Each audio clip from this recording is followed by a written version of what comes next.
क्या है? समचतुर्भुज। समचतुर्भुज किसे कहते हैं? जिस चतुर्भुज की चारों भुजाएं बराबर हो उसे समचतुर्भुज कहते हैं। जिस चतुर्भुज के चारों भुजाएं बराबर हो उसे समचतुर्भुज कहते हैं। ये क्या है? ए बी क्या है? भुजा। बी सी क्या है? भुजा। सी डी क्या है? भुजा। ए डी क्या है? भुजा। तो चारों भुजाएं बराबर होना चाहिए, यानी ए बी बराबर बी सी, बी सी बराबर सी डी, सी डी बराबर डी ए। यही चारों भुजाएं बराबर हो उसे क्या कहते हैं? समचतुर्भुज कहते हैं। और ये क्या है? ए सी विकर्ण, बी डी विकर्ण, एस यानी D1 विकर्ण को किससे सूचित करते हैं? डी से। ये D1 और ये D2 ये एक दूसरे को यहाँ पर क्या करते हैं? समद्विभाजित करते हैं। कितना डिग्री पर? समकोण पर। यहाँ कितने डिग्री का निर्माण होता है? 90 डिग्री का। अब इसके कुछ प्रॉपर्टीज हैं, गुण है। क्या है? कि इसकी चारों भुजाएं समान लंबाई की होती है। मतलब ये जो ए बी है, बी सी है, सी डी है, डी ए है, ये चारों भुजाएं क्या होती हैं? समान होती है। सम्मुख भुजाएं एक दूसरे के समांतर होती हैं। सम्मुख कोणों के दो युग्म बराबर होते हैं, यानी सम्मुख भुजाएं एक दूसरे के समांतर। सम्मुख भुजा जैसे ए बी का सम्मुख भुजा क्या होगा? C D. ए बी का सम्मुख भुजा सी डी, बी सी का सम्मुख भुजा ए डी। ये सम्मुख भुजा क्या होते हैं? एक दूसरे के समांतर होती है। क्या होती है? सम्मुख कोणों के दो युग्म। सम्मुख कोण जैसे ये कोण, इसका सम्मुख कोण क्या होगा? कोण ए का कोण सी। सम्मुख कोणों का कोण ए का सम्मुख कोण क्या होगा? कोण सी। कोण बी का सम्मुख कोण कोण डी। कोण बी का सम्मुख कोण डी और कोण ए का सम्मुख कोण सी। ये दोनों क्या होते हैं? बराबर होते हैं। आसन्न कोणों का योग 180 डिग्री होता है। आसन्न कोण मतलब ये भुजा और ये भुजा दोनों का ये कॉमन भुजा वेनिष्ठ कोण है ना?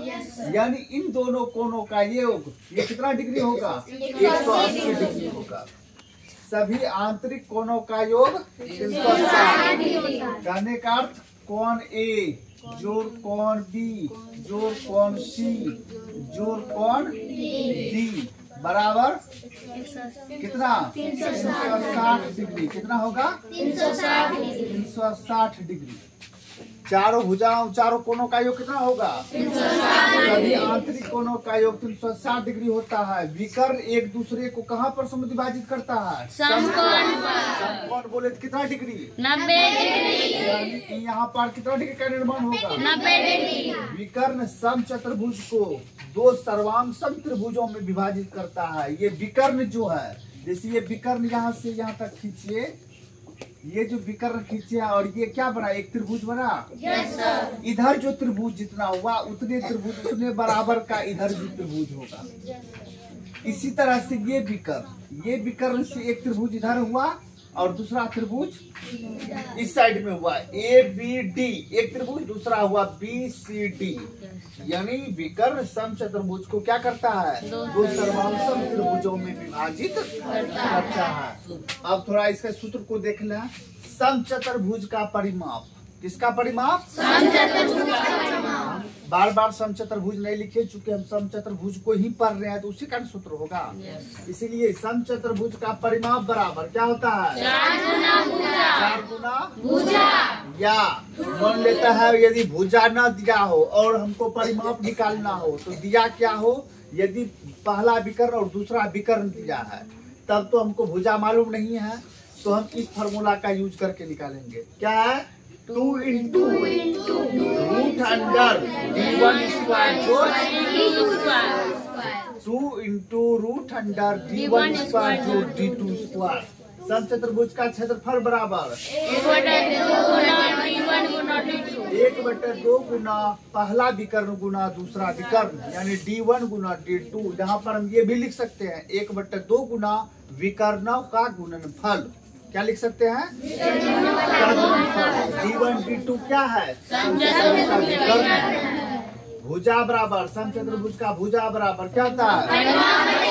ऐसे भी देखो ये 4 गुणों में इधर आएगा तो भाग होगा ना। इधर बचेगा खाली भुजा। भुजा बराबर क्या हो जाएगा? परिमाप बटे 4। आया समझ में?